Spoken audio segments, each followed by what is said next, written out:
everyone. Greetings and welcome to today's event. I'm Janet Steele, and I'm the director of the Sigur Center for Asian Studies and also a professor of journalism here at the School of Media and Public Affairs. As you know, the Sigur Center is the only center of its type in the Washington, D.C. area that hosts many events about Taiwan, China, and other parts of Asia. The purpose of our center is to improve the quality of research and education about Asia and to promote greater dialogue between the policy community, the academic community, the public, and students. I'm very pleased to welcome you all here on behalf of the Sigur Center, along with the GW Institute for Korean Studies, or GWICS. We have recently been named as the only National Resource Center for East Asia in the Washington, D.C. area. This NRC designation enhances our ability to engage the broader community, including students, K-12 educators, minority-serving institutions, policymakers, military veterans, journalists, and the general public on regional and global issues of importance. Our active and vital Taiwan program, the largest among DC area universities, is an important and special part of our National Resource Center for East Asian Studies. We're very happy to be hosting today's roundtable, which is part of our Taiwan event series. Today we have 3 distinguished speakers and an equally distinguished moderator, and they're going to focus on the topic of Taiwan's upcoming elections and foreign policy studies. If you would like to tweet about today's event, you can use the hashtag Taiwan elections and be sure to tag us, the Sigur Center, but we are at GWU Sigur Center, all one word. So the roundtable is going to be moderated by my colleague, Professor Deepa Olapalli, who will also introduce our speakers. Dr. Olapalli is a political scientist specializing in Indian foreign policy, Indo-China relations, and Asian regional and maritime security. She's a research professor of international affairs and the associate director of the Sigur Center. She also directs the Rising Powers Initiative, a major research program that tracks and analyzes foreign policy debates in aspiring powers of Asia and Eurasia. So Deepa, the floor is yours.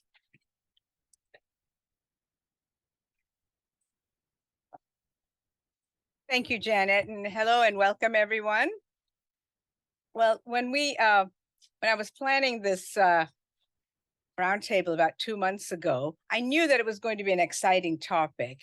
But I wish I could say that I looked into my crystal ball and knew exactly how exciting it was going to be, given what happened 24 hours ago with the shakeup in the presidential parties. So the topic is looking at Taiwan's upcoming elections and the foreign policy stakes involved. Even before last night, of course, the stakes have been high, given all the geopolitical churn in the Taiwan Strait, as well as in East Asia and the Indo-Pacific, and the heating up of the US-China competition. But of course, we have APEC going on at the same time now. So that's, and we're getting little bits and pieces about what's happening there.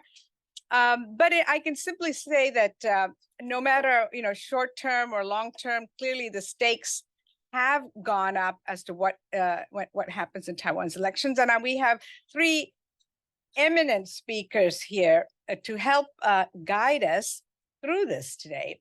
And they'll be each speaking for about 12 to 15 minutes. And then following that, I may have a couple of questions of my own for them, and then I'll open it up for Q&A. So I'm delighted to say that we have someone with us who literally just came from Taiwan. I think she might be a little jet lagged. She didn't have time to eat her lunch, but she's going to have the chore of the opening remarks. And her topic is looking at cross-strait relations and policy debates. And I think those debates just got a lot more vibrant over the last 24 hours.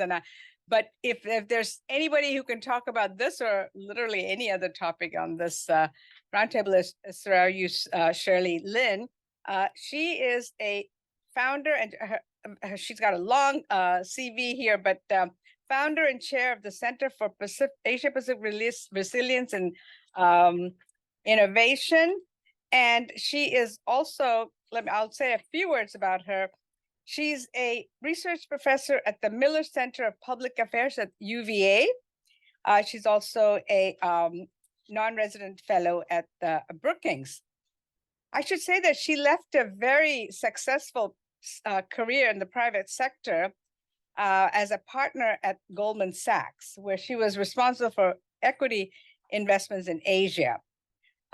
She has authored several books, and most recently, the author of Taiwan's China Dilemma, Contested Identities and Multiple Interests in Taiwan's Cross-Strait Economic Policy. She's currently writing a book about economies in Asia Pacific and who are caught up in a number of big challenges currently, such as climate change. Following Shirley, we have Riley Walters, who didn't come that far away from us. He's at the Hudson Institute, and you probably know him quite well because he's a very well-known speaker on the topic that he's going to talk about today, which will be on economic strategies and foreign policy impact of that. And he is currently a senior fellow at the Hudson Institute, and he specializes in international economics and national security. He's also an expert on East Asian political affairs, mostly focusing on Japan and Taiwan. He is also a non-resident fellow at the Global Taiwan Institute, and he has been at a number of different think tanks at the Heritage Foundation and NED. And he's a frequent writer from these various perches in the think tank world. And last but not least, we have someone who's actually from the National Endowment for Democracy, who will be talking to us on responding to Taiwan's threat to China's rising threats to information integrity in Taiwan and elsewhere. He's a specialist on disinformation and China's efforts in those. It's Kevin Sheives, Deputy Director of the International Forum for Democracy at NED. He has also, he currently oversees the forum's research on authoritarian influence and disinformation and transnational kleptocracy. It's a lot of really interesting stuff that he's working on. He's worked 15 years in the government before that. And so he's an expert when it comes to both being inside and outside the government. And his writings have appeared on a number of areas such as War on the Rocks, The Diplomat, and other well-known news portals. So with that, I'm going to ask Dr. Lin to lead us off on where are we at now, Shirley? Should we just stay at our seat, Deepa? You Yeah. are welcome to stay here. Yeah, it's fine. If that's okay with the audience. Thank you very much, Deepa. And it's really such a pleasure to be here. I came from Taipei on Sunday night and wrote my remarks before I came. That was a very bad idea. But on the way here, it was pretty exciting, actually. I was in the taxi and the driver spoke in Taiwanese Hokkien the entire way. And it took me about 20 minutes to understand which way he was voting. This is how complex it is, because he kept complaining about all sorts of things, but I kept saying, well, then what's the conclusion? And it took really all the way to get to Taoyuan before he basically turned around and said, well, therefore you must. The only way to go is you must vote for the KMT. That was not expected because all the things he complained about was kind of problems that was structural.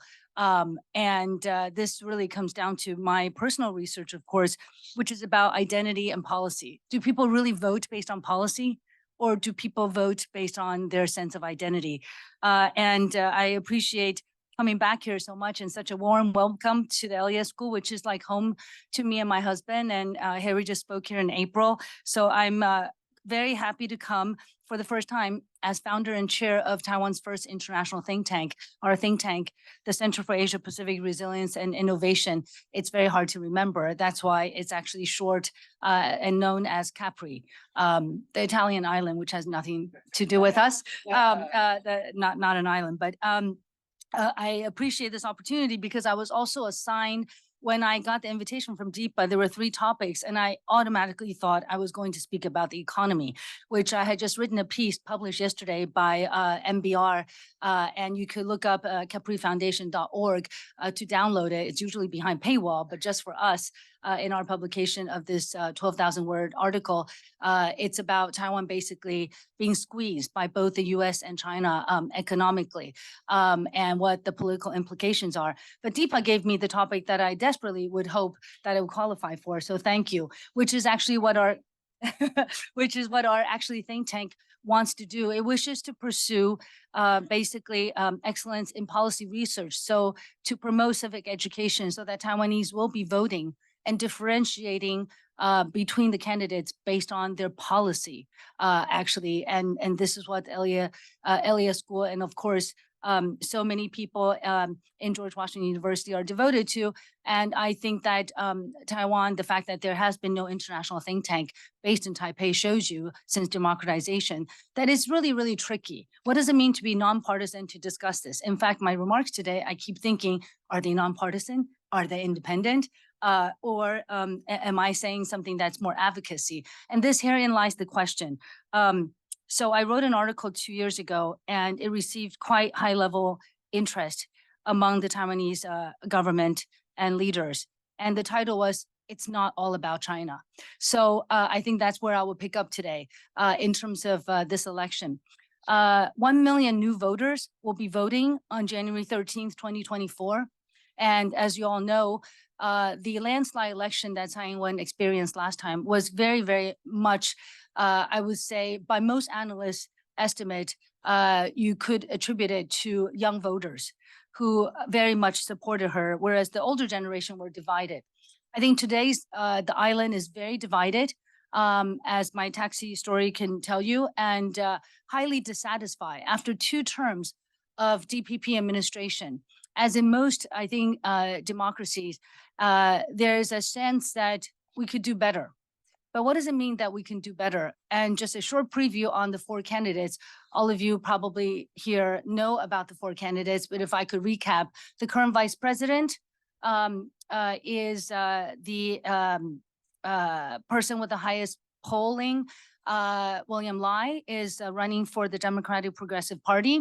And then we have runner-up, the second highest polling candidate is Ko Wen-je, who runs the TPP and has just entered into negotiation with the KMT, the third runner-up, Hou You-yi, to have a joint ticket. Probably by this Saturday morning, we'll know who will be the president, who will be the vice president. And the last candidate is Terry Guo, who of course runs Foxconn, which supplies, as you all know, Apple, and is one of the largest employers in China. Now, these 4 candidates, what's really remarkable is, of course, the top 3 candidates, which is what I'll talk about in today's remarks. I think Terry is a distractor, but nonetheless can make some difference. But in my discussion today, the top 3 candidates, until there was a coalition, basically nobody polled over 30% in recent polls.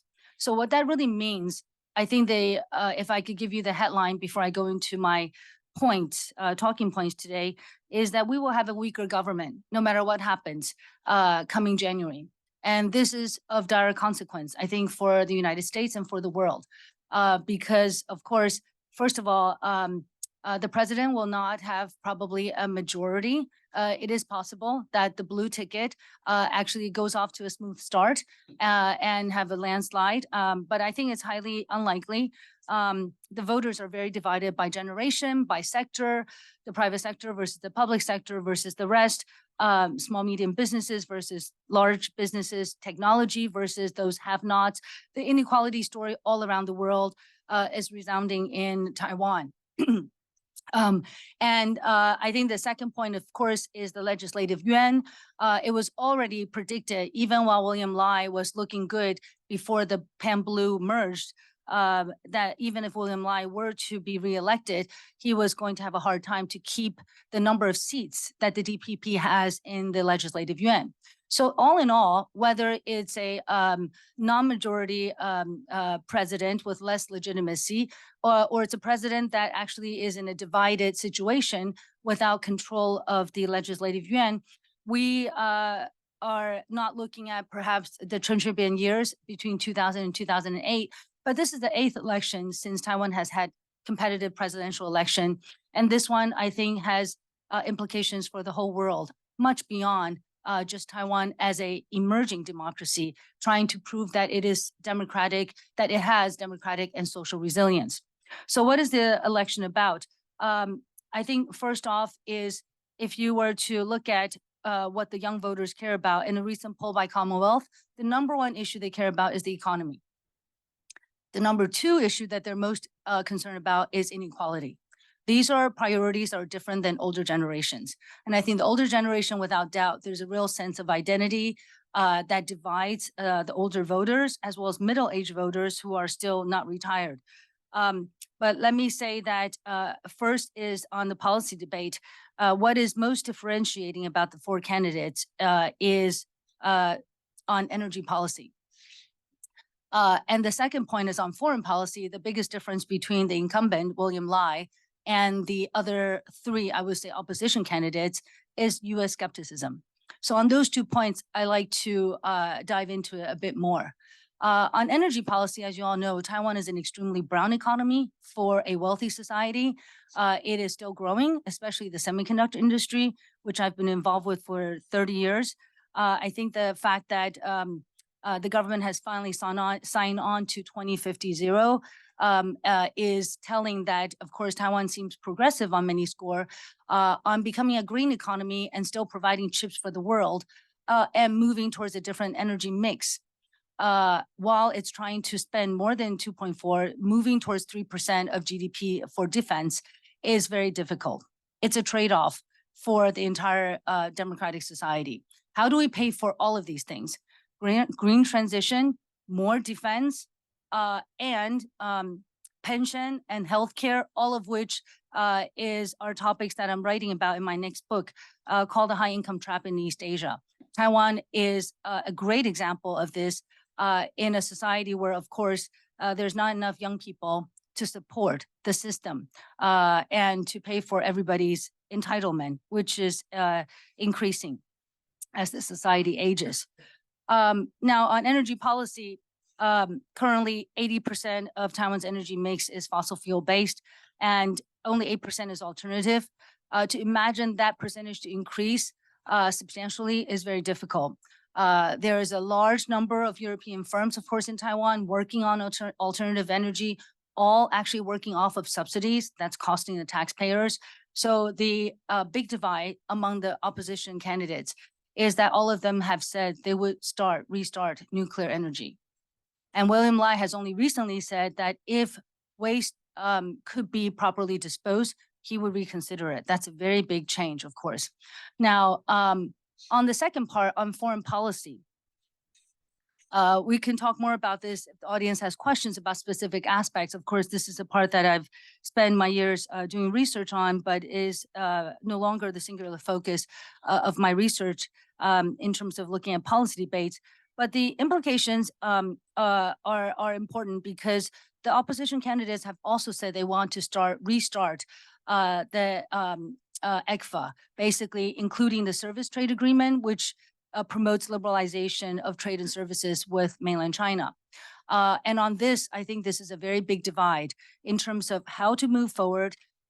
Economically, we have great panelists. We're going to talk about disinformation, misinformation, and economic prospects. So I won't dwell on this. But if you look at the DPP for the last 7 years, in fact, 2021, Taiwan's accumulated FDI around the world is 390 billion. 200 billion of it is still in China. As much as I think the government would like to say that new southbound policy has been successful in diversifying away from China. Last year, more than $5 billion was invested in Southeast Asia, quite phenomenal. But of course, and surpassing investments in China for the first time in terms of flow, not stock. Stock is still huge. And this is the problem with all of East Asia. Basically, everybody's intertwined with China because American companies, other multinational companies like Apple are there, not because Taiwan wants to singularly. That is one driver, that it's efficient, cost effective. The ecosystem, for example, for all of the ICT supply chain is still in China. As much as Terry Guo wanted to move to India and Vietnam, he found it completely untenable. So he ended up doubling down in Zhengzhou. And if you've ever been to Zhengzhou, it's enormous, the Foxconn plant. So while all of this diversification is happening and the US policy is promoting decoupling, the reality on the ground is Taiwan basically enjoyed $46 billion of trade surplus with China last year. Double, more than double this trade surplus that it enjoys with the United States. So how does it become closer to the United States while the reality is China is a solution to Taiwan's high income trap as well as a problem? So this has always been Taiwan's problem. Now the world is enjoying an understanding of the China dilemma that Taiwan experiences. And I think from 4 years ago to now, the big difference is almost everybody knows what a foundry does. 4 years ago, I'm not sure. And until Trump, of course, called President Tsai, I think maybe a lot of people didn't know where Taiwan was, but all of that is changing very quickly. And it's a double-edged sword for the Taiwanese and for Taiwan itself. As much as I think in Washington, I've only been here 36 hours and I can feel the bubble because everyone I talk to seems to have totally different perception of the reality that we have in Taiwan. And a part of that is the successful decoupling of the US export sanction last October. This October, the sanctions imposed on the technology sector and the desire to reduce people to people to basically have more supply chain resilience by onshoring. These are all great ideas. And I think one of the reasons why the opposition candidates have a lot to speak about is the headline, I think, for the opposition candidates is American resilience at Taiwanese dollars. Basically, we are supposed to not export, not sell to Huawei, at the same time, beef up the defense, pay for alternative energy, and deal with no FTA. So I'll come to the last point, of course, the implication. I think that there's been so much symbolic upgrade since last year, Pelosi's visit to now being in Taipei full year for me has been grueling. Almost every day, a surprise visitor would come, a surprise governor would come. The amount of symbolic upgrading is unbelievable. And the attention Taiwan is getting politically is both an opportunity and a threat. But at the same time, substantively, what does Taiwan really need? Taiwan is not in the WHO. Despite that, it did remarkably well in the first year, not in the second year of the pandemic, definitely not in the third year. And many people in the opposition are saying DPP not only did not govern well during the pandemic, it was trying to sell vaccines that were basically as good as saline solutions, some would say. So I'm just reading to you all the headlines in the newspapers that make this election, of course, so complicated because it's about governance. And I think the fact that Taiwan is not in any international organization, and today, of course, this is pretty exciting. I'm surprised any of you are here. Everybody else seems to have gone to San Francisco. And I think that it's one of the few things Taiwan enjoys, being in APEC. But what will Xi Jinping be talking to Biden about? Will Taiwan be on the agenda? I think the real issue is Taiwan is both the best example of a democratic society that has advanced towards progressive goals, really move forward in so many ways to be more socially resilient, to be more democratically resilient than anybody could have imagined with all the threat. And the United States would love to say, based on values and interests, whether chips or not, we stand with you, Taiwan. But the reality today is Taiwan cannot stand on its own.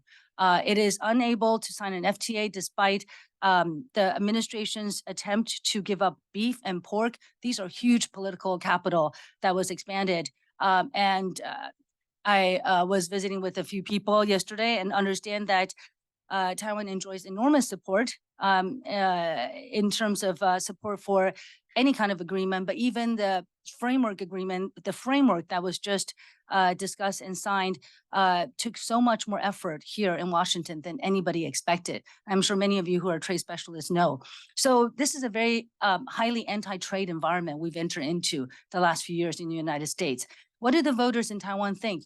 Well, they think if what it means to build a plant in Arizona is that we all pay for more expensive chips. And this has been pretty much decided that the increased cost of making chips in the United States will be passed to all the customers around the world. So what does that mean for the rest of the world as the United States try to create jobs in Arizona, try to create more resilience in supply chain?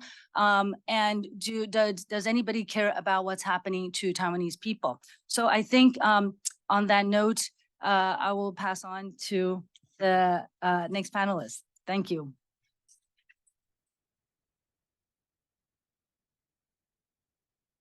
I think we all just heard why she could have spoken on any of the topics. And I also want to thank you for laying out so many of the complexities in the, not just the elections, but the but governance as well as the foreign policy issues at hand.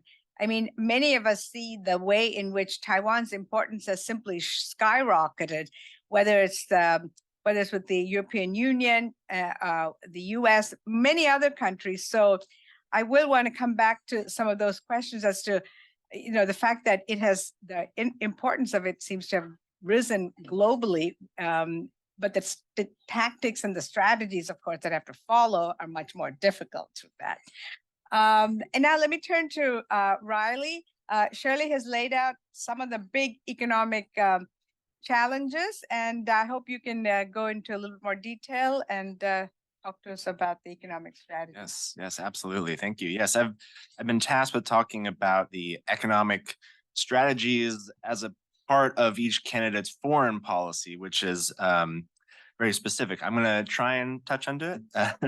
But, you know, as we've already alluded to, this week is a very busy week, a lot of moving parts, not just politically in Taiwan, but of course we have APEC going on in San Francisco. And so I think a lot of people are watching what comes out of that, what potentially Taiwan could enjoy or at least observe. You know, do we have new movements on IPEF? What does that mean for the US-Taiwan trade agreement? What does it mean for supply chain agreements going forward? And so a lot of moving parts. That being said, I would say actually, you know, economics is not necessarily the focus of any of the candidates actually at this point. Simply that the economy is a positive outcome that could potentially emerge from improved cross-strait relations. I think that tends to be the focus, the big divide between the different candidates. As Shirley mentioned, though, I think for a lot of voters, a lot of the youth in particular, do have areas of concern for in the economy. So there's a lot of concerns about inflation, rent costs, energy, schooling costs, healthcare, pensions, et cetera.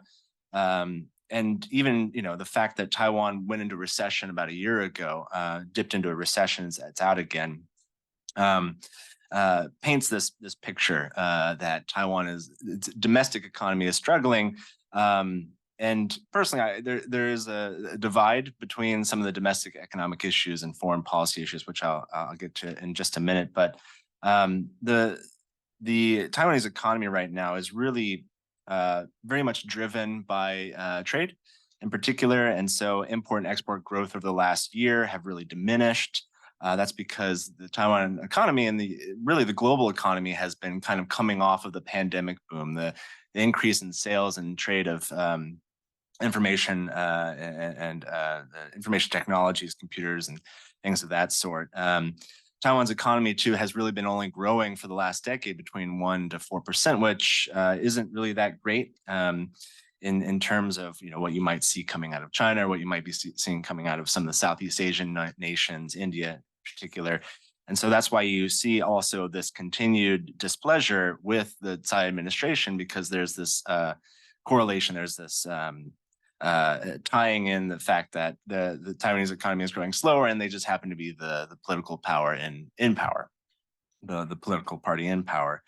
When you have that kind of growth as well, that slower growth, what we saw over the last year in Taiwan and globally as well, is a spike in inflation and costs of goods. The prices of goods have increased significantly. I mean, inflation in Taiwan is still growing at 3%, which is within historic highs within the last decade. And so when you have that slow growth in wages as well, coupled with a spike in the cost of prices, you're going to get people who are upset because their take home is much lower than it used to be. And so I think each political candidate at this point is trying to deal with those domestic economic issues in their own way. It's generally the same across the board, just in different areas. It usually comes back to subsidies, subsidizing pensions, subsidizing schooling costs, various health programs, across the board between each candidate. Each one's a little bit different, touching on different sectors, which I'm not going to touch on to the fiscal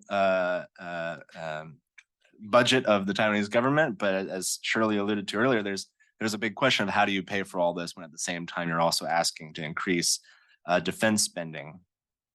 For economics as a foreign policy, there's really mostly just a few areas that really focus on. That's trade, investment, tourism, and various other international transactions. We already, I think, we kind of guess, or we already really know what the DPP candidate Lai will continue to do, which is what the Tsai administration has more or less been doing over the last 8 years.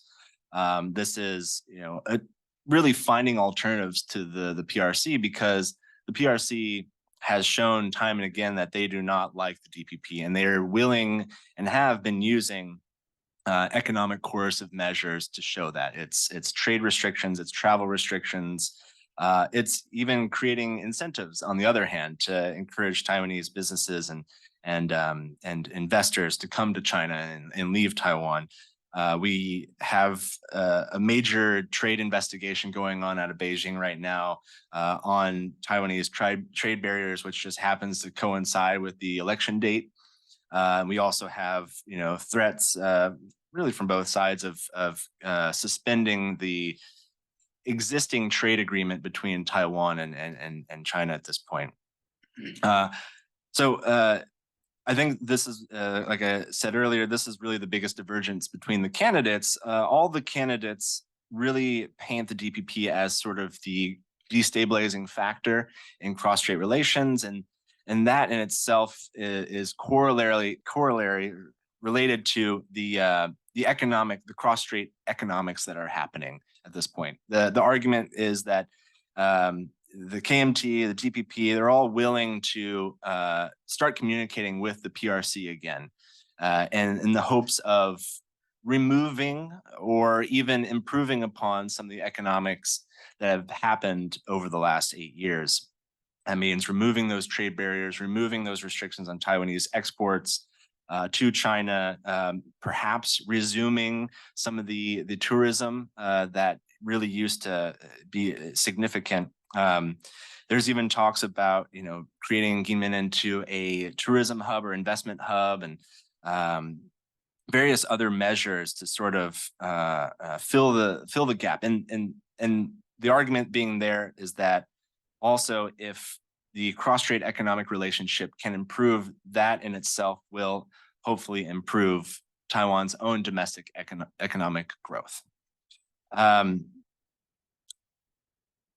The DPP, on the one hand, they've been trying to find alternatives, I would say, as their main economic foreign policy, but and they're going to continue to do so. We see the trade negotiations between the United States and Taiwan on the 21st Century Trade Initiative. We see them seeking trade and investment agreements with Europe, with Asia, essentially targeting many of the Western allies to kind of lean into the friendshoring argument that we should be investing more with our trusted partners. But that's not to say that the DPP has been necessarily blind to the fact that China and Taiwan's economy are still very much interconnected, that the Taiwanese do still rely heavily on the Chinese economy. You know, about a third of trade flows, a third of investment flows out of Taiwan are still going into China. And so that's not necessarily going anywhere anytime soon. And so the other candidates as well, I think, are going to continue to pursue many of the same areas. I think everyone is generally interested in joining the CPTPP. They're going to continue to perhaps discuss the U.S. trade initiative with the United States. There's interest in supply chain security and friendshoring, you know, particularly around the semiconductor industry, as controversial as that can be sometimes. But they're sorry, I don't get a lot of sleep these days. New baby, sorry. Yeah, as Shirley was mentioned as well, nuclear is one of those particular issues where there is both a domestic and a foreign policy component to this. All the candidates are diverging in different areas, but all of them are leaning more into nuclear, even with the DPP candidate alluding or being ambiguous about nuclear restarting at this point. But it does have a foreign policy aspect, which I'm actually not going to go into too much. But so with the big divergence being really cross-strait relations and how that could potentially improve not just cross-strait economics, but Taiwan's own economy.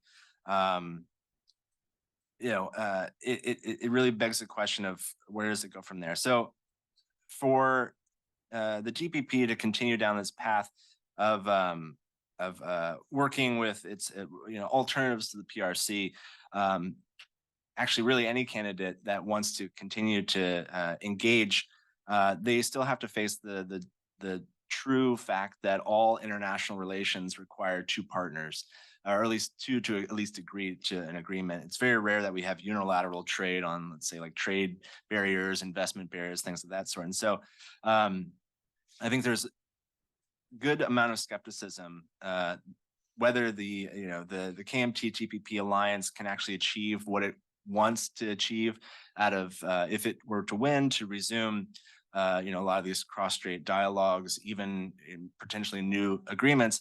But then on the flip side of that, there's also the question of what do those agreements necessarily mean for the U.S.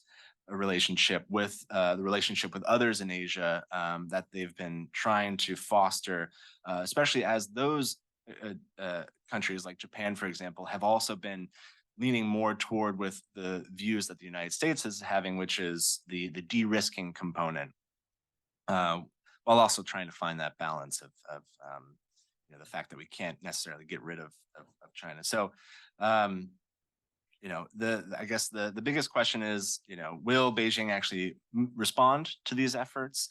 What does it actually mean for some of the foreign economic policies?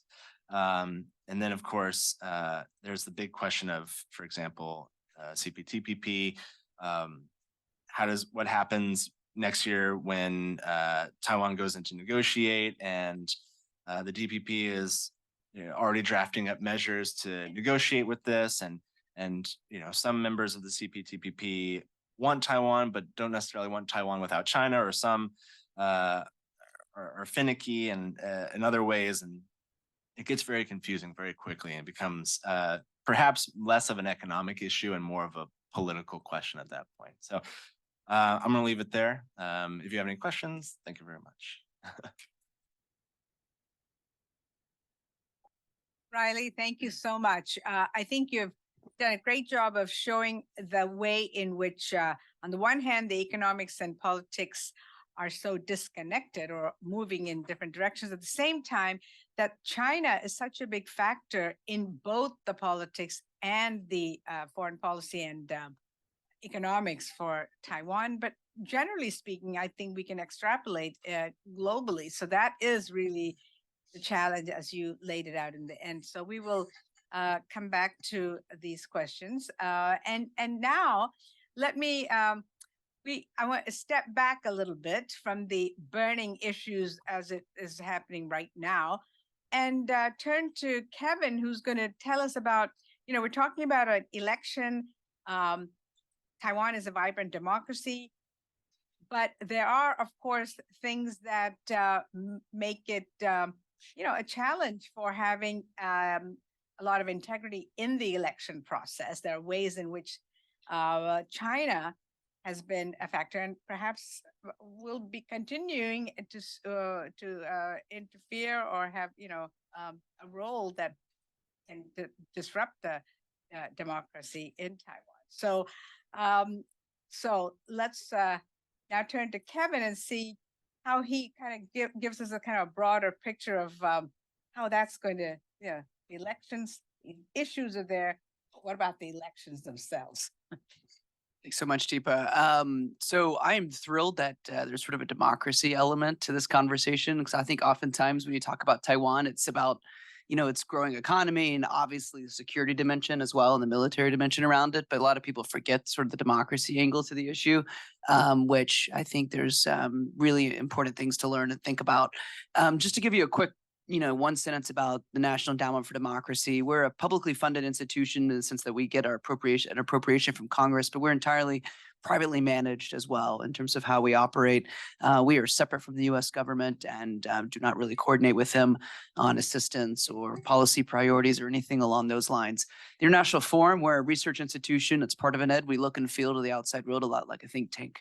And so we convene our partners and our grantees and those outside of it in the research field, publish out of those convenings and the like.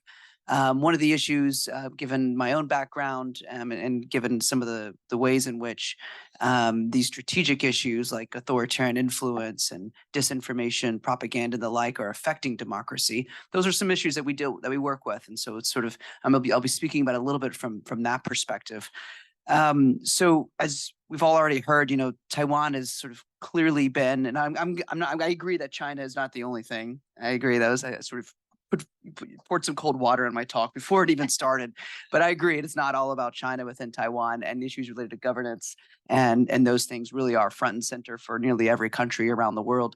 China is just the outside factor that Taiwan has to deal with, and obviously it's a big one compared to how really any other country or economy in the world ever has to deal with an outside factor the way that Taiwan deals with China. Taiwan clearly has been in Beijing's crosshairs for decades. No country in the world feels this more, and it's really in such stark relief given also Taiwan's cultural and language ties, at the same time combined with military pressure from a neighbor so close. I think I looked at an article last night when I was doing some research for this talk, and what's the island? It's 4 miles from China, where you can see, I think it's Xiamen from across the way. Just the distance is really quite imposing for a country. At the same time, though, Taiwan has a really solid economy in a lot of ways and capable governance structures with many resources to deal with this issue. I was just speaking earlier this week with an interesting Taiwanese fact-checking organization who's been countering these sort of issues or these threats to the information space from the PRC and elsewhere. They've been doing it for almost 10 years now. And they said that according to their analysis, which is more detailed and far surpasses my own expertise in this area, that disinformation and misinformation ramp up about 40% right before elections in Taiwan, every 2 years, but they've looked at this from the local and the presidential elections. That's pretty significant, right? And obviously electing a government that's more accommodating to Beijing's interests is obviously in the core interest category for the CCP and the PRC. They're willing to put massive resources behind this effort, and they have. Let me give you just one example of how this worked in the past, citing one organization that's really great in this space in Taiwan named Doublethink Lab. In Taiwan's local elections back in 2018, so it's 2 cycles ago, China executed its playbook pretty well to promote the election of pro-China candidate Han Kuo-yu in Kaohsiung. And the election of Han was pretty stunning in a city that had not chosen a Kuomintang candidate in 20 years. Obviously, there's many factors. I'm sure governance was and other issues of identity and the like were one of them. But this issue was of China's influence was quite significant.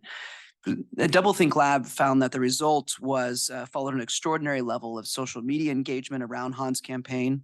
In the months after his election as Kaohsiung mayor, an independent researcher and journalist guy named Paul Huang discovered networks of Facebook accounts that had coordinated mass online groups channeling disinformation and propaganda, Chinese state propaganda for the most part, to Kaohsiung voters.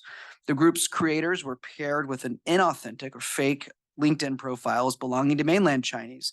And ultimately, after sort of analysis, and those who look at this signal this was a pretty professional, focused Chinese influence operation. So in spite of the accusations of Chinese support, Han's electoral victory springboarded him to be nominated to the 2020 presidential election, ultimately losing to incumbent Tsai. But he led the polls for a while and advocated for economic and cultural alignment with China.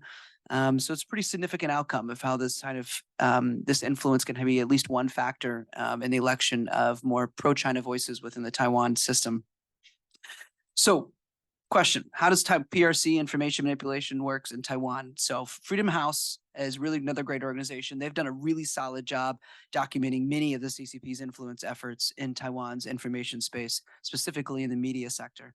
So thanks to obvious sort of, linguistic and cultural ties, the information ecosystems of Taiwan and mainland China are closely intermeshed, allowing information to move back and forth across the strait with pretty considerable ease. So while Chinese state media outlets don't have, and Chinese diplomats lack a physical presence in Taiwan, the CCP has experimented with new media tactics and strategies intended to sow local divisions, harm Taiwan's sort of foreign relations with the US or others, and ultimately kind of destabilize support for its government.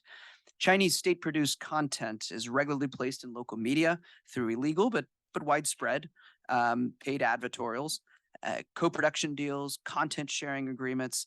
This content is often not clearly labeled as the product of Chinese state entities, and it may look like an independently written or locally produced news article, broadcast program, and the like.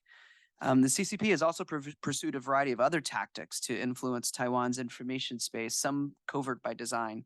These include paid trips and junkets for Taiwanese journalists to the mainland, strong business ties between Taiwanese outlets and mainland enterprises that produce more pro-Beijing content, the republishing by local Taiwanese outlets or social media influencers of official Chinese state content, often, again, without labeling it as such.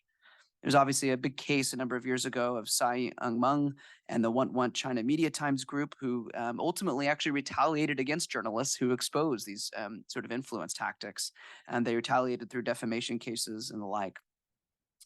So what has Taiwan civil society done in response? And I want to talk and really focus on the civil society element, less so the governance element, partly because that's where NED operates. We fund civil society organizations and don't really work closely with individual governments. As you all know, Taiwan's civil society is one of the more active and entrepreneurial in the world. It's not shied away from these sort of issues of China's interference and has initiated actually a wide set of counter initiatives in advance of its elections. Doublethink Lab, who I mentioned a minute ago, they've established a monitoring hub using AI and human arbiters to detect Chinese information operations before they reach the mainstream. They often publish analyses of China's strategies. Organizations like Kofax, MyGoPen, Taiwan Fact Check Center, they've built fact check tools that tag disinformation as it moves through internet and works with local media to get that information out. Some of these tactics that they've used are really creative, really engaging and game-based type things rather than just sort of putting up information online and going to, like we in the US do, Snopes.com or what have you to sort of check falsehoods from truth. Other organizations like Fake News Cleanser, Kuma Academy, they've run workshops to train citizens in media literacy and detect manipulated information. These groups are certainly an obstacle to PRC interference activities, but they also signal really how deeply consolidated Taiwan's democracy has become. They fill a role that government cannot, and to be frank, should not fill, which is arbitration of truth against falsehood. To quote one really great civil society leader in Taiwan, a guy named Puma Shen, he said, if you really want to persuade the public, I think the best way is for the government to tell the public, hey, we've got a big issue about fake news and disinformation, but then let the nonprofit organizations take over. If foreign or domestically sourced information manipulation activities can be overcome through this types of civic activism, this problem that's really confounded democracy, including our own, can be solved in some of the most democratic of ways. I think Taiwan really actually has an opportunity here to be a model for an entire digitized world that's now battling disinformation, propaganda, hate speech, and the like online. Taiwan has got a unique opportunity not just be a part of, but really to help catalyze, in some cases, lead global responses to the CCP's malign influence activities. I think taking on this mission is a real no-brainer for Taiwan and a real no-brainer for a lot of other community of democracies that suddenly are seized with the threat from CCP's influence in so many societies. I think Taiwan could find some really interesting ways to mesh itself into the broader community of democracies, especially in the civil society space, where there's less discomfort with and that you have in the government space of dealing with Taiwan's government entities. I think Taiwan could find new allies and new ways to regularize its interactions. It's not an easy task. I mean, obviously, I think the type of pressure that Beijing asserts on governments to not work with Taiwan can actually be the same way displayed in the civil society space as well. Democracies around the world really need the type of expertise and experience. Deepa and I were just talking about this, that Taiwanese officials and civil society members can bring to the problem set of CCP's malign influence, especially in the information realm, where I think it's actually had a lot of really interesting successes. The combination of Taiwan's inherent knowledge of the CCP and firsthand frontline experience addressing it gives it unique value to the rest of the global community. I want to just mention real briefly, just before wrapping up, we did a lot of people are talking about in this space between the potential parallels between what's happened in Ukraine and Taiwan as well. And there's an interesting parallel in this construct that I want to draw.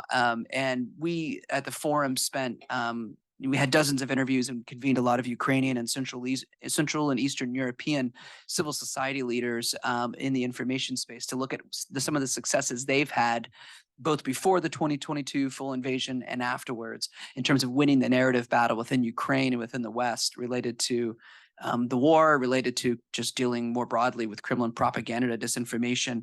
And one of the three big takeaways that our report highlighted was that new and sustained collaborations among local civil society organizations, international groups, and when it makes sense with government actors proved pivotal in sort of Ukraine's success in the information war. Let me just focus on that a little bit more and just give you a little example of how this is working these days in Taiwan. An NBR report back in 2021 was a really smart research paper where it delved into the ways in which Taiwan's civil society and government have collaborated in some ways, partnered in some ways, but also stayed a healthy distance from each other in how it kind of dealt with this issue of PRC source disinformation and propaganda. It talked about the establishment of a disinformation coordination team. The creation of a minister without portfolio at the time was Lo Ping-chung to oversee it, and the government's ability to deftly leverage the expertise of civil society while still maintaining appropriate distance from civil society so that they can maintain credibility and their own role in holding government accountable. I see the quote over here where it says for Richard Haas, if you look over, democracy requires an informed citizenry able to question its government. And that's really kind of this interesting kind of ways in which civil society has, yes, worked with government, but also is eminently skeptical of government as well. And its job in the end is to hold it to account. But I think Taiwan, at least under the last couple of administrations under Tsai and the sort of growing vibrancy within Taiwan's civil society system, I think they've done a pretty good job of managing that. I'll stop there.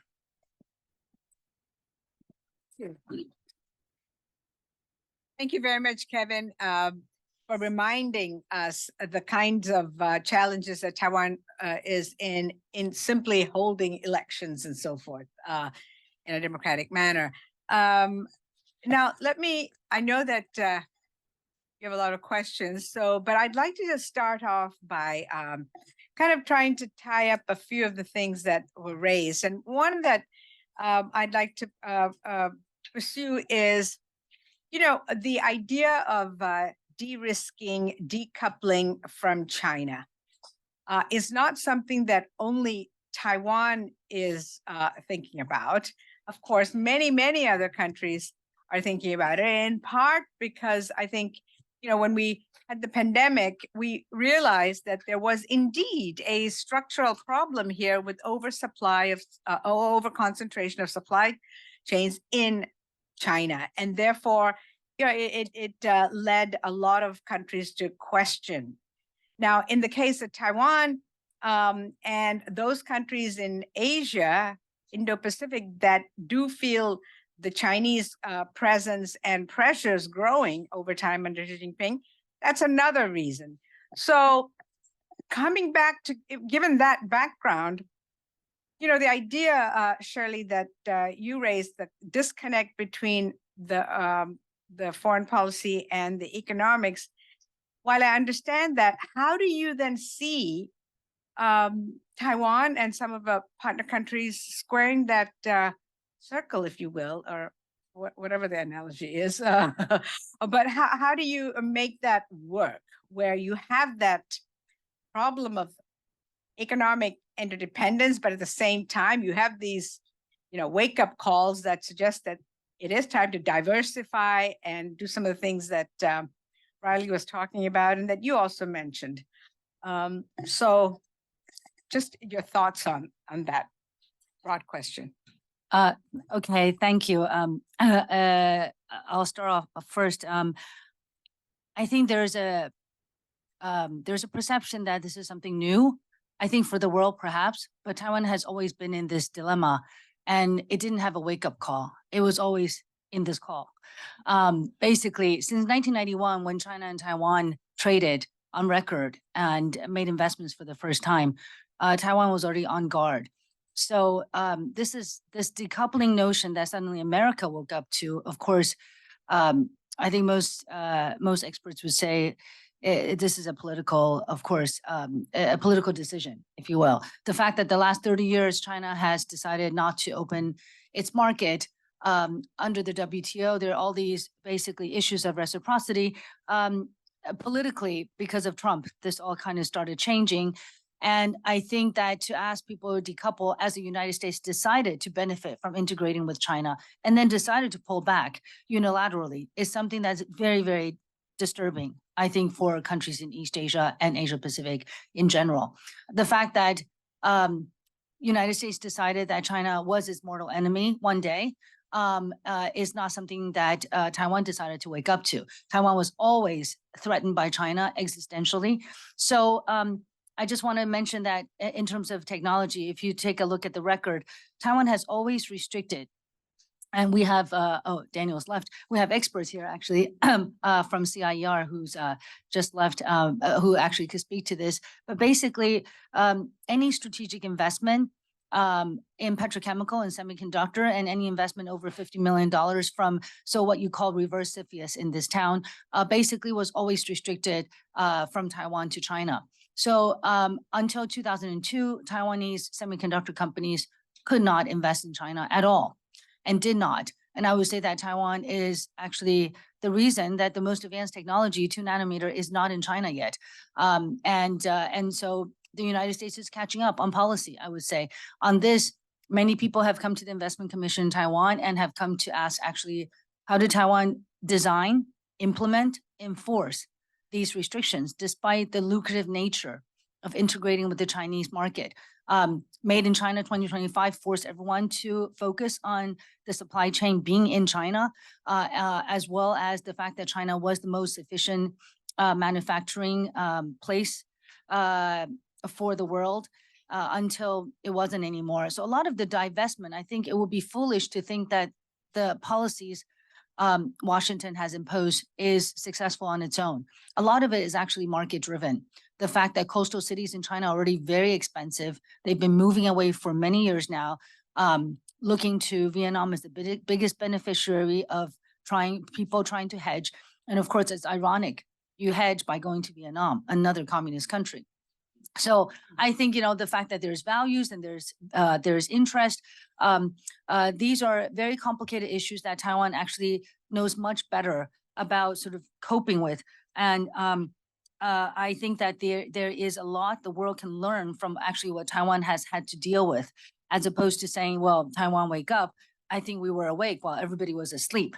And we're now trying to cope with the fact that everyone's waking up and giving us pressure above and beyond that what we actually could handle. And this election will be the result of this pressure. This election, if you look, and I had not remembered to quote, basically, dissatisfaction with Taiwan is at an all-time high, more than 50%. And if you, and I'm sorry to say that it's not all about China. That's not, of course, what the article, as the editors go, they change the heading and that's what it says. But it's really about, it's not all about China. Everything's about China and Taiwan, but everything is not, in the sense that in the background, all four candidates have already said, we do not, none of them said, we do not agree with one China, two system, and one country, two system, sorry. The fact that I lived in Hong Kong for 32 years, I can say that this is now a consensus. That's why it's not about China, because there's no argument. Nobody dares to say we are going to go the Hong Kong way. But what the opposition candidates have said, and Capri is very proud to have sponsored in a nonpartisan way all three major political parties to speak at Capri about their policy platform, not about the election, about their policy. And I would say that some of the opposition parties said basically by voting for us without any policy initiative, by voting for us, you reduce the chance of war. Now, whether you call that policy or identity, it's very hard to say. But it basically, there is a dividing line in terms of China position, but there isn't. No young voter is going to vote for, I believe, the Pan-Blue Party because they think it's just safer. I think it's the other way around. Most people who are voting for the Pan-Blue ticket likes to justify why that makes sense, as opposed to because of that, I'm going to vote for a Pan-Blue. So this is like, kind of like the taxi driver talking to me. I couldn't figure out what he was saying because all the facts are the same, but you can still conclude one way or the other. And I think here, what I want to just say, I was also looking at Richard Haas's quote and thinking how important it is and that we're all here as part of civil society and trying to make it work. I think that misinformation and disinformation, if I could just add on to what you were saying, is so important because Taiwanese fundamentally are a very parochial people. Basically, very little English is spoken, and therefore misinformation comes in the form of Chinese language. Just think about how difficult this is. Of this entire world, where can Taiwanese get content from? If not from China, where else? Singapore hardly generates any original Chinese content. So we're reading Chinese news and trying to vote for a party that is trying to resist China. Just think of that difficulty. It makes anybody schizophrenic. And I think that therefore the DPP has created some long-term projects that are very important, like internationalization, bilingual 2030, because unless the Taiwanese can read non-Chinese material, how can they not culturally, societally become closer and closer to China as well as economically? So I think that it's quite important to understand the impact of this election has long-term results because the opposition parties, I think in the long term, are hoping to be closer to China, maybe as a way to reduce peace, but the societal consequence of that and keeping a distance from the United States and liberal democracies, I think will have dire consequences. And so part of that is the direct result of Washington's policy, which have alienated many Asian countries, including Taiwan, because of the lack of consultation, I think, with its partners when it comes out with policies. As I said, nothing new for the Taiwanese, decoupling. We certainly have been the first one to figure that out. Thank you so much, Shirley, for giving us such a, another deep dive into Taiwan's situation that sometimes we forget because we're sitting in Washington, D.C. and looking at the narrative here. All right, anyone want to add? I'll just add maybe 30 seconds on this, is that when you think about de-risking, you think about this just from an economic lens, but there's a real de-risking argument that I think global civil society is having. And that actually is one that's actually more difficult to solve. Because if you're an economy and you're thinking about your own supply chain security, you're thinking about investment restrictions, you can make some reasonable laws to be able to restrict things, mitigate against that.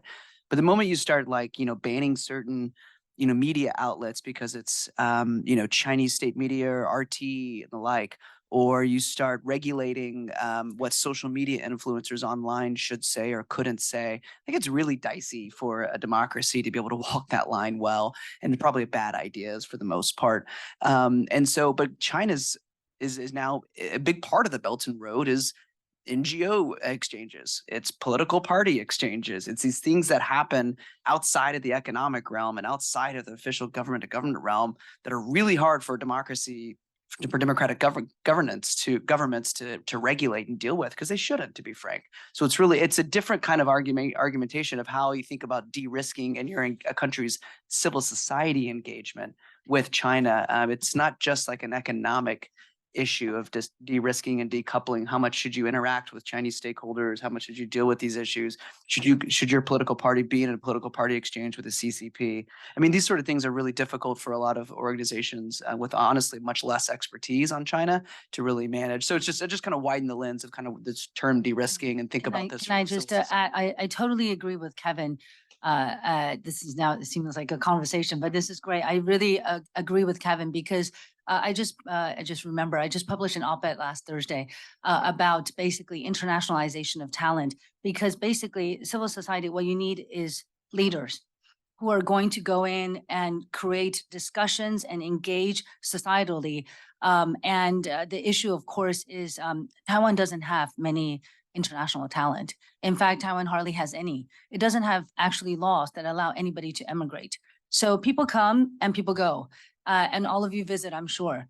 But how many of you can say that, there are a lot of young people now who are coming, who are trying to move to Taiwan, but we don't have for the last 30 years, the world has neglected Taiwan, and suddenly everyone is coming, and there's not capacity as well as a framework for actually absorbing talent to boost our civil society, our academia, to really engage with the world.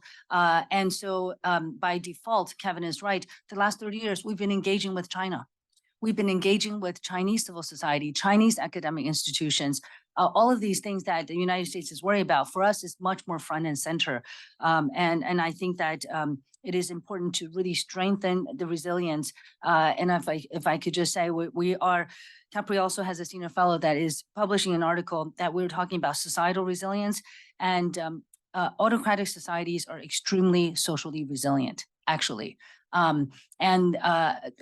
With the indices that we looked at, we examined 4 indices. Basically, Taiwan, South Korea, and Japan are the most resilient of the 18 societies we examined, most socially resilient democracies. And the reason they're socially resilient is highly correlated with the existence of a vibrant civil society.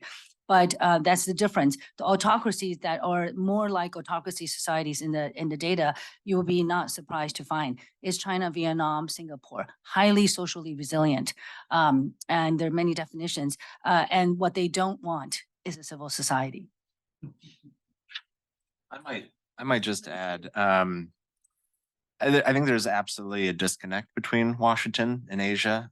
We see it in the trade space in particular. We see it with negotiations on the Indo-Pacific Economic Framework, and just the changing sentiment on trade in Washington, and how that's talked about in various capitals, and not just within the Biden administration, but also potentially, the next administration or administrations, the viability of America being present in these dialogues. And the conversation around de-risking is an interesting one, because it very much, on one degree, I feel there's many degrees to this, but on one degree, it is very much focused on sort of the higher end technologies and services, and trying to step away from sort of the quantity versus it's the quality talk versus stepping away from the quantity talk, which is really a big problem for many countries in Asia, where China is their #1 trade investment partner.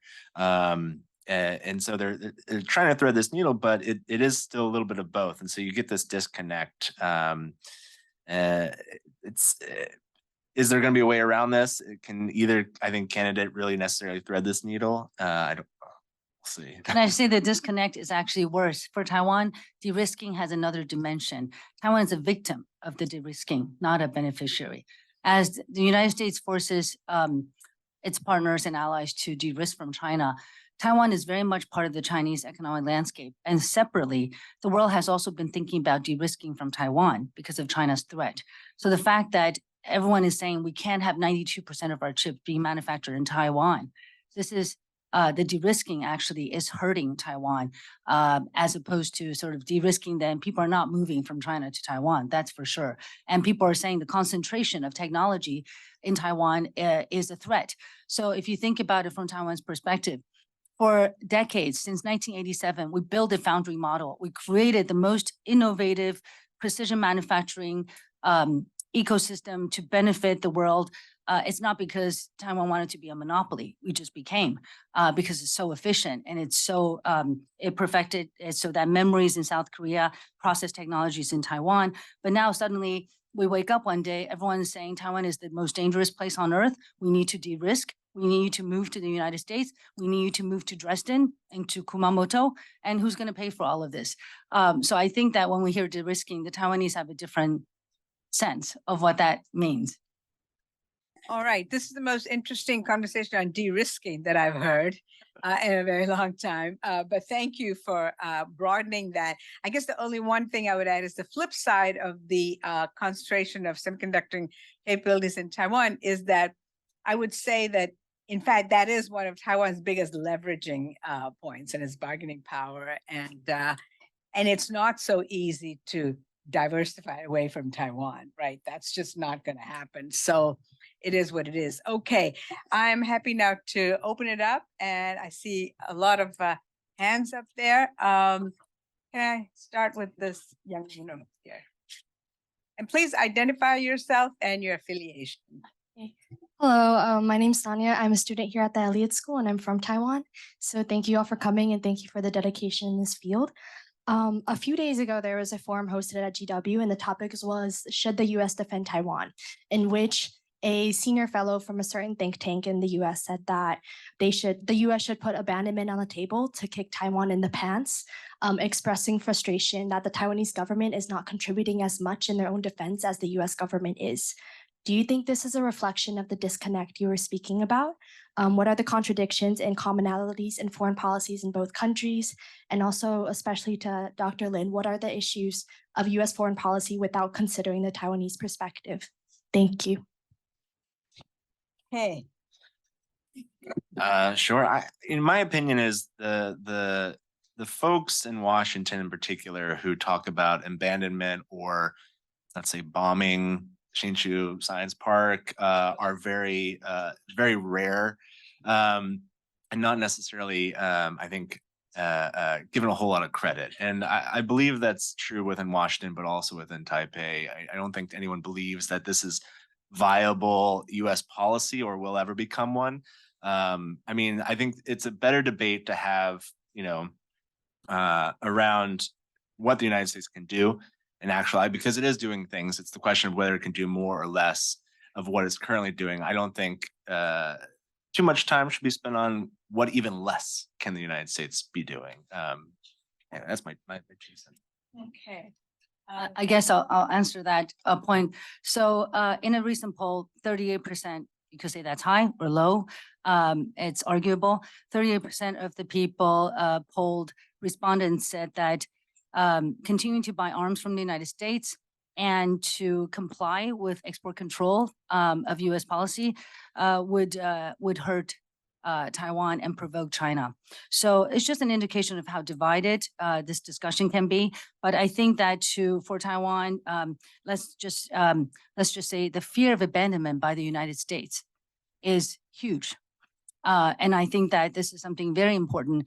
Without an FTA, it's probably the only kind of commitment we can have. We have no other kind of commitment really from the United States. And the fear that we would be abandoned is, in fact, to draw back to today's topic, one of the most important discussions in the policy debate today for the presidential election that the opposition candidates claim. And I think today, might I say something totally provocative now, 10 minutes before we end, there is a real likelihood that the Pan Blue will win the election. I think until last week, I could say the fear was much smaller for those in the Pan Green Party, but today the fear that there's a change, or for others, the opportunity finally of some power change.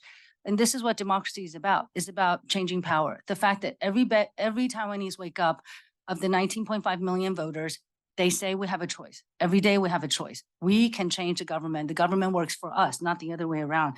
And I think that fear, the fear is stoked among many voters that the United States is unreliable. Look at Afghanistan, look at Ukraine. And so I think many of the polls do show that. And so that for that to be discussed here, I think the United States really need to look at the long-term implication of losing Taiwanese support, because the best choice for Xi Jinping, whether it's him or his successor, to win over Taiwan is not by war. It's basically by civil society engagement, Chinese disinformation, working closely with the society, economically, with the private sector. Over half of the private sector polled in July say they're totally not satisfied with the DPP.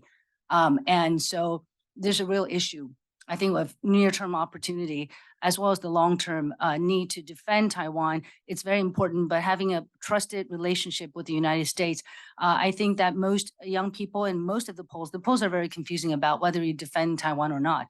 But most Taiwanese, if you put in additional conditional clause that the United States would come within 3 to 5 days from the bases in Asia Pacific, a majority of the Taiwanese young people poll in different polls say that they would defend Taiwan. And so here is the question. Do we care about Taiwanese having the resources, plus the fact that they've moved up defense budget to 2.4% of GDP? It's a real testament to Taiwanese trying to do their best. All right, let's see. Who's got the mic? Francis and David. Okay, can you come up here? I think there's more people up here. Yeah, this gentleman over there. I'm Peter Humphrey, an intelligence analyst and a former diplomat. So on day one, 8,000 missiles come from China headed to Taiwan. All the submarine cables are cut, and a flotilla of about 1,000 ships is moving off the Guangdong coast. On day two, what happens? Is the DPP the only party that is asking that question? Are all the other parties sort of living in a fantasy world in which that could never happen? Okay, this is. I'm not going to address that could be a 2-hour discussion, but there's been certainly a lot of forum where we could discuss that. But I would say to address again today's topic. So what is the opposition thinking? What are they saying to the voters that appeal to them? Are they in a fantasy world, as Peter, you suggested? And I think that the reality is that most voters, I think the reality is if we have a pan-blue ticket that wins the election in January, the biggest fear, I think, is that defense spending will be cut. And I think that's, to come back to today's topic, what is the policy implication? I think the opposition candidates have all shown skepticism about arms sales, about the United States intention, about the reliability. And so in my recent article, I wrote a very big part about US skepticism. And this is a big part. So, coming back to the election, if there's a change of power, immediately this will be the #1 issue that we will face. Okay, this gentleman up here. Hi, I'm Alan Jung, a Georgetown student from South Korea. Speaking of civil society engagement, Taiwanese people truly enjoy Korean culture that got banned in mainland China. And then I would also like to move to Taiwan as well. The closest capital city in East Asia to Taiwan's Taipei is neither Beijing nor Tokyo, is ROK Seoul. South Korea is also going to have a critical general election next year, just 3 months apart from that of Taiwan. What would be Taiwan's strategy vis-a-vis Korea and vice versa? Thank you. Okay, thank you. We were not talking about the South Korea elections, but if anybody wants to have a word on that. I'll just say a couple of things. There's another thing that's happening next year is South Korea is hosting the Summit for Democracy. It's a big deal. It's a really big deal to have that not be a US or Western initiative, but to have something led by an Asian democracy that's thriving, and that's really a big success story for the story of democracy. So I think that's a big thing to think about as well. And I would say that, like, when you have a conversation about Taiwan and the democracy community, as someone who's now been at the National Endowment of Democracy for about 3 years, but formerly of State Department for 15 years, is an entirely different conversation. People are looking to Taiwan as a model, and they're eager to engage Taiwan for many reasons, for its own democratic success, for this issue of China and sort of countering malign influence, et cetera. People are very eager and excited about working with Taiwan. And I hope that's sort of the same type of approach that South Korea takes as well. It's difficult especially when governments are involved, to deal with this, because they're always thinking about what does Beijing think and the like. But it's a very different conversation when you get to democracy and civil society world when you talk about Taiwan. I was just going to say, it's hard to necessarily, I guess, take lessons between the two of them, even though there's so many similarities. I think South Korea is dealing with a lot of the same economic problems that Taiwan's facing. And then they also have a lot of various same strategic economic interests, major semiconductor manufacturer, but also a heavy reliance on China as a economic partner. That being said, yeah, I don't know if there's necessarily lessons to be learned, but I think there's definitely, we've been seeing increased dialogue as the DPP looks internationally. Of course, they're not ignoring engaging with South Korea on learning best practices, learning how to build a resilient supply chain, working in semiconductor investments, things like that. On the culture side, that's a whole nother discussion. Yeah. Right. Yes. Hi, my name is Arifa Khaled. I am politician. I have been a member of parliament for 10 years. My question is, you said that there is a disconnect between USA and Asia. So what are the measures which we can take to build the relations again? Because as I see, US has done a lot for Asia. They brought China to WTO. They did a lot of development and a lot of education. In many ways, they probably did not, there was no advertisement of it. I mean, many times I saw that there were a lot of, like in Pakistan, I would say, there was Mangla Dam, Terbela Dam, other things, institutions. Nobody knows. One Belt and Road, and everybody knows. So where are we going wrong in USA? So as an alumni of Elliott School, I learned that there was a lot done by USA. So please do give some suggestions that what is the way to mend these ways. Thank you. That's a great question. How can the United States kind of highlight its efforts in Asia? I don't particularly know. Maybe slap a "Made in USA" sign on some of these infrastructure projects. Probably not. But I think one of the things is that obviously the Belt and Road Initiative gets a lot more media attention, and perhaps even you've got many more Chinese officials and media in those countries as well who are just kind of echoing that sentiment around their programs. While the United States, it tends to be through international organizations or various aid programs that might not always get that same quality of advertisement.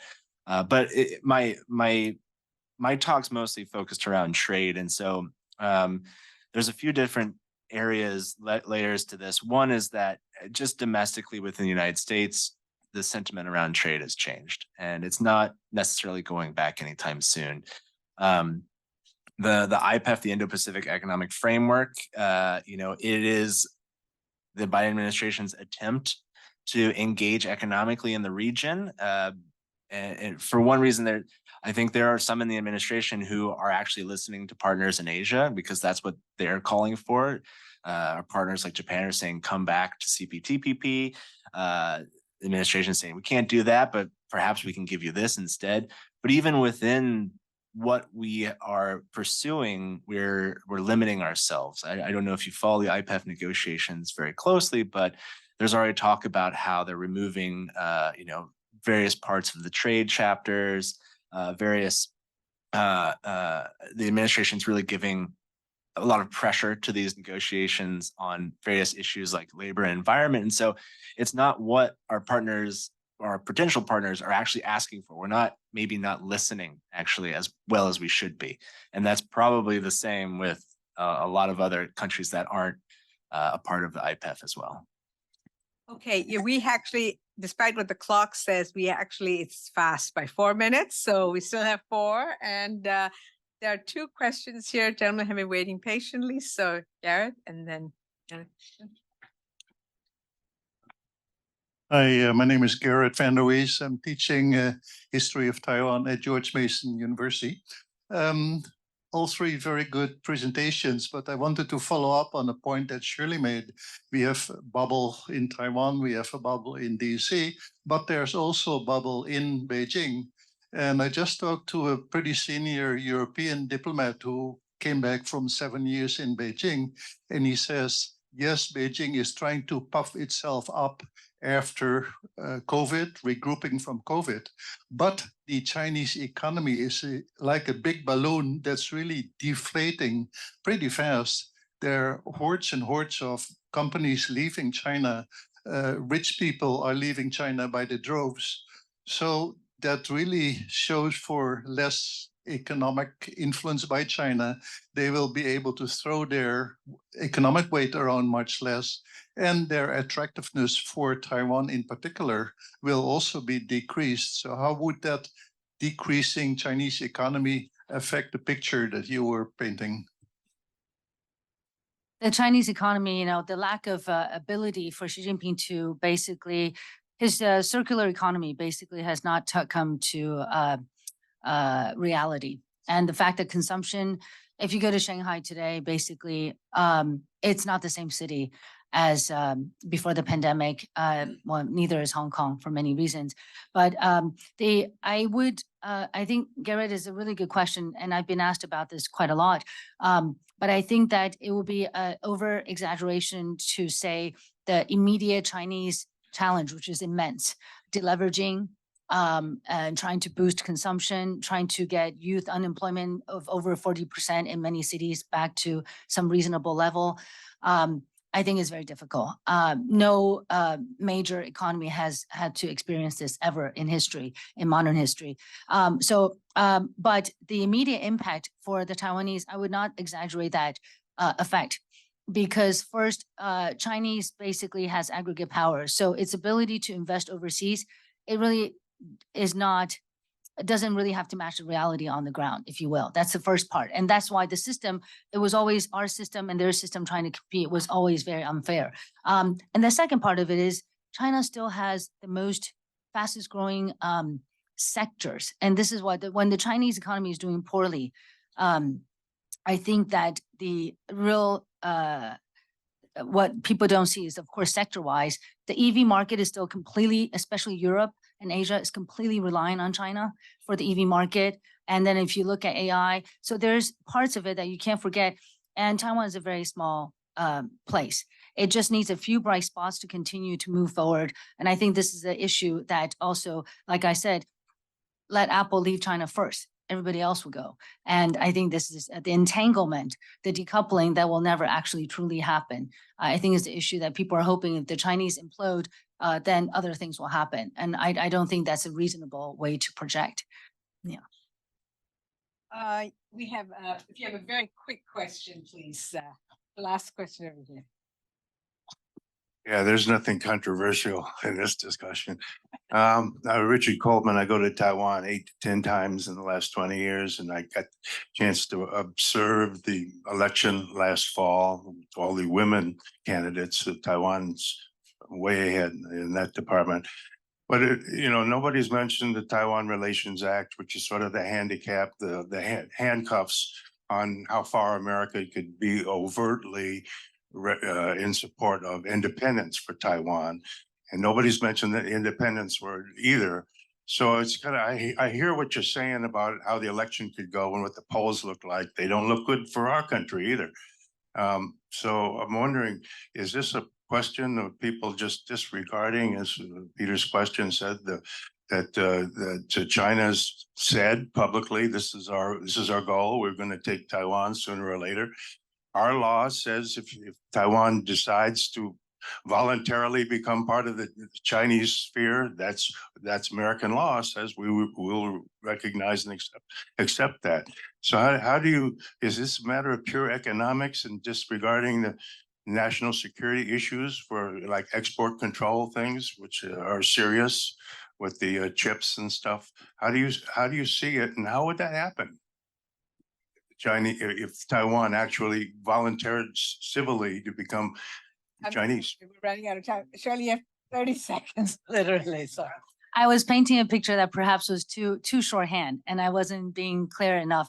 basically over the long term, the best idea for Beijing. I don't advise them, but if I do, the best idea is for them to not send any troops, not to do anything, and slowly take over Taiwan, maybe by coercion, but basically by integration with the people. And I don't think this is something I'm meaning in the short term, and in the long term. And so I think that the likelihood of war, we're not discussing that, is something separate. But if the Chinese could have a perfect plan, I think having Taiwanese people voluntarily wanting to unify, of course, is very important for Beijing leadership. And as such, back to our topic today, the elections has implications. It's a proxy for how many people are susceptible to understanding that accommodating a winner.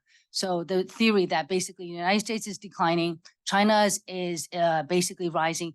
Even if you don't agree with certain parts of the Chinese society and their values, if they're the eventual winner and the US is going to lose in the long term, 10, 20, 30, 40 years for my grandchildren, I hope to have some, that basically if they're going to be in a world that is led by China, then it's better to deal with it than to resist the inevitable. And what I'm saying to you is what a lot of opposition parties are saying. Could I just, using my prerogative here, could I just ask a quick question about identity in Taiwan, Shirley, because you've worked on that. To what extent would you say that the Taiwanese youth see themselves as, have an identity that is purely Taiwanese, so that the idea of unification is further and further I hate to receding? use the word unification. It's not unification. Basically, it's, joining with a totally different, I would say, foreign entity. But yeah, exactly. There's nothing, I love the word unification, reunification, the reunification, unification. It's totally ridiculous. But yes, Taiwanese young people, if you look at all the polls, and of course, NCCU is the most authoritative time series, there's hardly any, well, let me just put it this way, in the form of narrative to end this discussion. I teach sometimes in Taiwanese universities.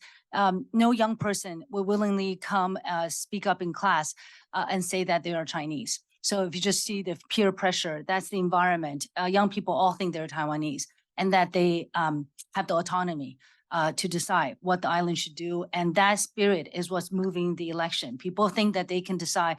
So if the Taiwanese people decide one way or the other, Beijing would have to face the reality that there are people who speak freely about their choice. I think that's a good way to end the discussions today. I think clearly there's a lot at stake in the outcome, not just for Taiwan, but for the United States and for actually the rest of the world, given the importance of Taiwan in the economic sphere for global economy. But thank you again for coming, and I'm sure we'll have a post-election wrap up.